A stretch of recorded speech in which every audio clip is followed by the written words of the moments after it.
नमस्कार मित्रों, मेरा नाम है ब्रजेश मिश्र। मैं ज्योतिष व विज्ञान का छात्र आपका स्वागत करता हूं आपके अपने ही channel scientific astrology with Brajesh Mishra पर, जहां पर हम ज्योतिषीय घटनाओं को जानने समझने का प्रयत्न करते हैं और आकलन करते हैं कि कौन सी घटना हमारे लिए कितनी पॉजिटिविटी क्रिएट कर सकती है, जिस बेसिस पर हम आने वाले समय को प्लान और एग्जीक्यूट करें।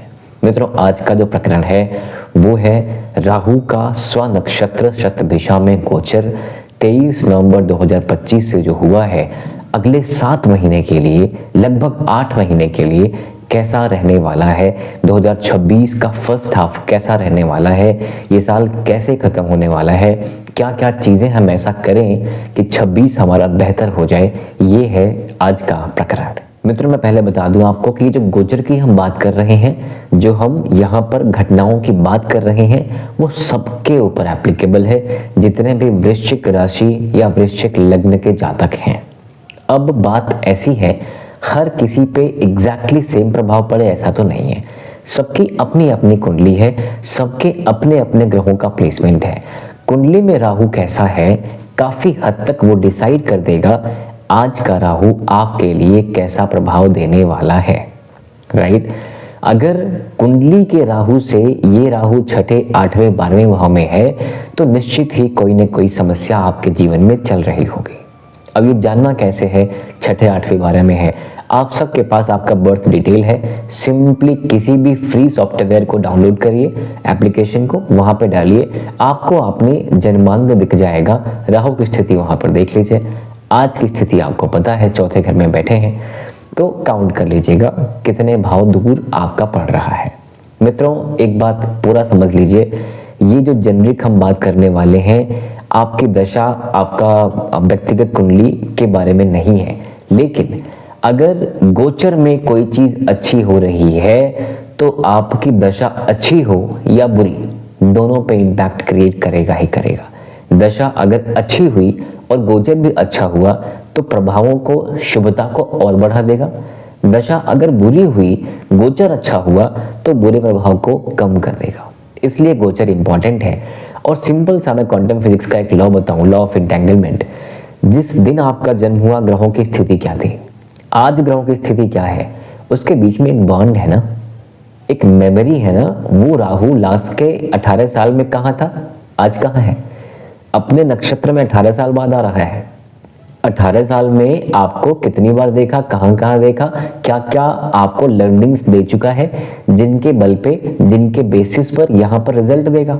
तो मित्रों, आगे गणना करने से पहले हमें थोड़ा समझना पड़ेगा कि शतभिषा नक्षत्र में 18 साल बाद राहु आया। 18 साल बाद क्यों आया? राहु एक चक्कर पूरा करने में 18 साल ही लेता है। तो जिस नक्षत्र में आज राहु पहुंच गया है, उस नक्षत्र में 18 साल बाद ही आएगा। ठीक है? तो 18 साल पहले शतभिषा नक्षत्र में राहु एक बार आ चुका है, फिर से आया है। ये इसका स्वनक्षत्र है। शतभिषा 100 तारों का समूह। हम जानते हैं ना, ये कॉस्मोस को 12 भागों में बांटा गया, तो ये 12 भाव आए, 12 राशियां आई, 27 भागों में बांटा गया, तो 27 नक्षत्र है। शतभिषा जो 100 तारों का समूह है, उसको हम हीलिंग एनर्जी के रूप में भी देखते हैं। राहु 30 डिग्री से चलता हुआ वर्तमान स्थिति में 20 डिग्री के आसपास है, तब ये जाकर के शतभिषा में एंटर कर चुका है।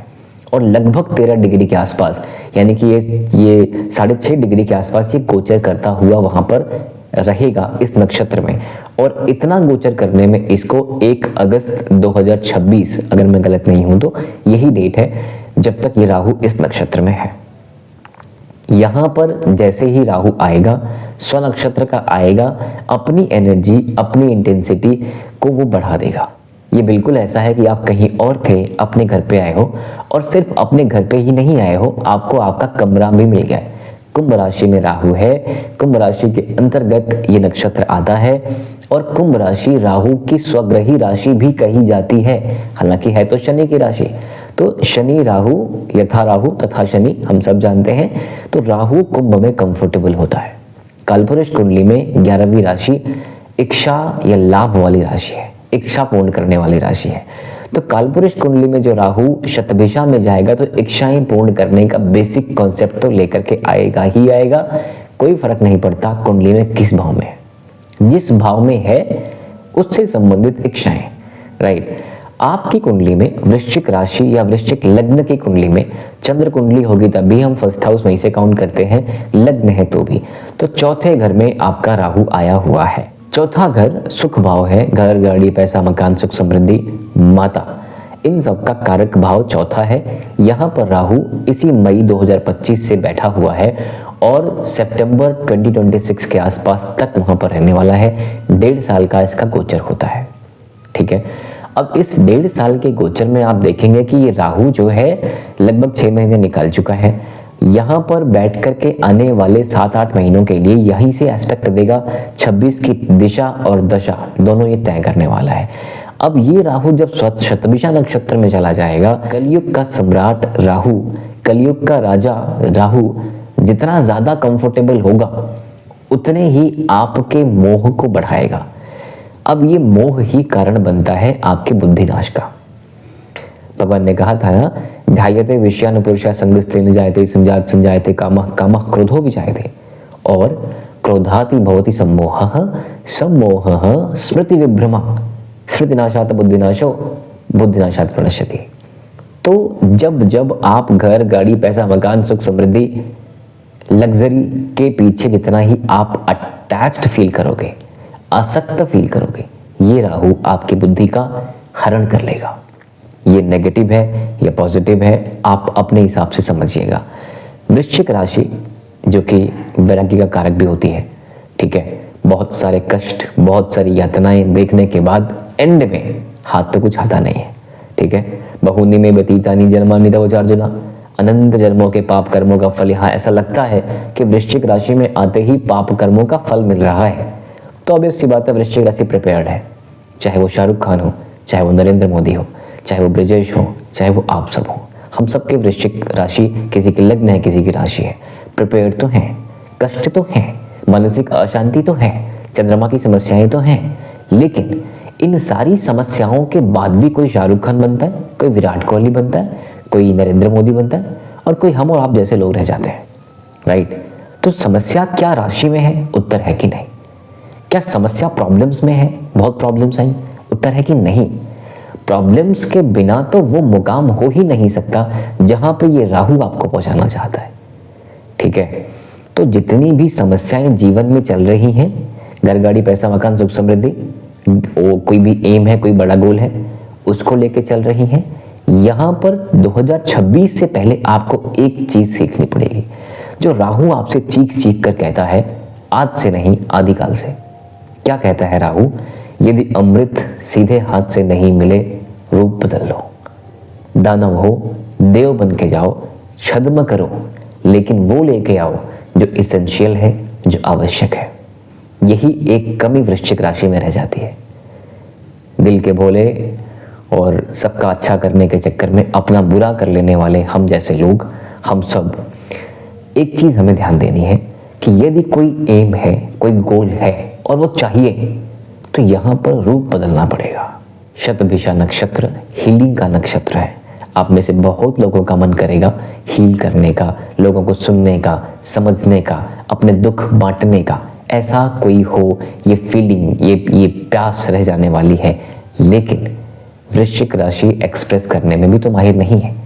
अच्छा भी है एक्सप्रेस ना किया जाए। राहु एक ऐसा ग्रह है जो धोखे दिलवाता भी है, धोखे देता भी है। आप धोखा दे भी सकते हो, आपको धोखा तो मिलना ही है। चौथे घर में बैठा हुआ राहु 12वें घर को देख रहा है, ये अष्टम भाव को देख रहा है और करियर भाव को देख रहा है। इम्पैक्ट कहाँ पर आएगा? चौथे भाव में, अष्टम भाव में, करियर भाव में और 12वें भाव में। क्या क्या ये सारी चीजें हैं उसको हम समझ लेते हैं। देखिए, घर गाड़ी पैसा मकान के लिए राहु बुरा नहीं है, खर्चे कराने के लिए राहु बुरा नहीं है, प्लॉट फ्लैट नहीं बिक रहा है उसके लिए राहु बुरा नहीं है। इसी नवंबर में शनि मार्गी हो जाएंगे जो आपके लाभ वाले भाव को देख रहे हैं, और मार्गी होते ही समस्याएं कम हो जाएंगी जो चल रही हैं। राहु का एस्पेक्ट, स्वनक्षत्र का, शनि का मार्गी होना, ये दोनों चीजें लाभ, क्रय और विक्रय दोनों तरीकों से अच्छी मानी जाएंगी। ये राहु सुख भाव में, घर गाड़ी पैसा मकान में बैठ करके द्वादश भाव को देख रहा है, यानी इनके ऊपर पैसे खर्चे होना।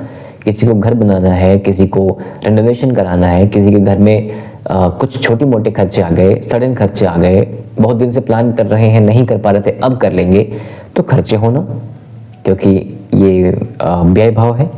दूसरा, घर भी व्यय कर देना यानी बेच देना, इसकी भी संभावनाएं बिल्कुल बनेंगी, जो जैसा चाहेगा उस तरह से, है ना। तो ये राहु 4th हाउस में ये करेगा। माता के स्वास्थ्य के लिए राहु बहुत अच्छा तो नहीं है। पेट के अंदर की चीज़ें, शनिवत राहु होता है, कुजवत केतु होता है, तो स्टमक, हड्डियाँ, एनर्जी, स्टेमिना, ये सारी समस्याएं ज़रूर देखने को मिलेंगी। वहाँ पे कुछ खास रिलीफ नहीं है। राहु दोधारी तलवार है, सिर्फ अच्छा या सिर्फ बुरा राहु कर ही नहीं सकता, ठीक है। तो कुछ अच्छा करेगा तो साथ में ये बीमारियां भी लेके आएगा। ये राहु अष्टम भाव को देखेगा। अष्टम भाव सडन चेंजेस का है। किधर? पर्सनालिटी चेंज करिए। जैसा मैंने पहले कहा, राहु अगर सच में राहु की हेल्प लेनी है, रूप बदलना पड़ेगा, व्यक्तित्व बदलना पड़ेगा। जो करते आए हो वही करते हुए वही मिलेगा जो मिलता आया है। तो कुछ नया चाहिए तो कुछ नया करना पड़ेगा, कुछ अलग करना पड़ेगा। इसे ही हम कहते हैं एक्सपेंशन, इसे ही हम कहते हैं इवोल्यूशन। आपने कितना इवॉल्व किया है खुद को कुछ नए गोल के लिए, ये बड़ा इंपॉर्टेंट है। केतु हो या राहु, नेक्स्ट ऑर्बिट की चीज़ें कराते हैं। केतु खासकर ज़्यादा, करियर में केतु बैठा राहु के बिल्कुल सामने, जहाँ पे राहु का एस्पेक्ट है। करियर में बेहतर अपॉर्चुनिटीज़ उनको ही मिल सकती हैं जो स्किल वाइज प्रिपेयर्ड थे। दूसरा, जो अभी भी प्रिपेयर्ड हैं रिलोकेट करने को, स्थान परिवर्तन के योग हैं। जो लोग विदेश नौकरी करने की इच्छा रख रहे हैं, क्योंकि केतु करियर में बैठ के आपके 6th हाउस को देख रहा है, ठीक है। 6th हाउस जॉब का है, नौकरी का है, रोग रिपोर्टेड का है। तो स्थान परिवर्तन, जॉब में परिवर्तन काफ़ी लोगों ने करा है, काफ़ी लोग करना चाहते हैं, इनको भी योग है, हो जाएगा। ये राहु द्वादश भाव को देख रहा है, तो विदेश या MNC विदेशी कंपनी में जॉब के योग ये राहु और केतु मिल के बना रहे हैं। ये राहु केतु विदेशी ग्रह भी हैं। राहु बेसिकली टेक्नोलॉजी को भी रिप्रेजेंट करता है, IT सेक्टर को भी रिप्रेजेंट करता है, कोडिंग को भी रिप्रेजेंट करता है। जो लोग इससे संबंधित कार्य में हैं, एक बात तो तय है, उनको बेहतर अपॉर्चुनिटीज़ मिलने की संभावनाएं कई गुना बढ़ेंगी। अब सडन चेंजेस, क्योंकि जैसा मैंने पहले कहा, राहु इल्यूजन के साथ साथ जितना मोह बढ़ेगा बुद्धि भ्रष्ट हो जाएगी। तो यहाँ पर sudden gains and sudden losses के योग बनेंगे। आपकी बुद्धि, आपका नियंत्रण कितना कर पाएंगे डिसाइड कर देगा। सडन लॉस होने वाला है, सडन गेन। वैसे राहु बुरी कंडीशन में नहीं है, स्वगृह है, यानी कि कुंभ राशि में है, स्वनक्षत्र है, बलि है।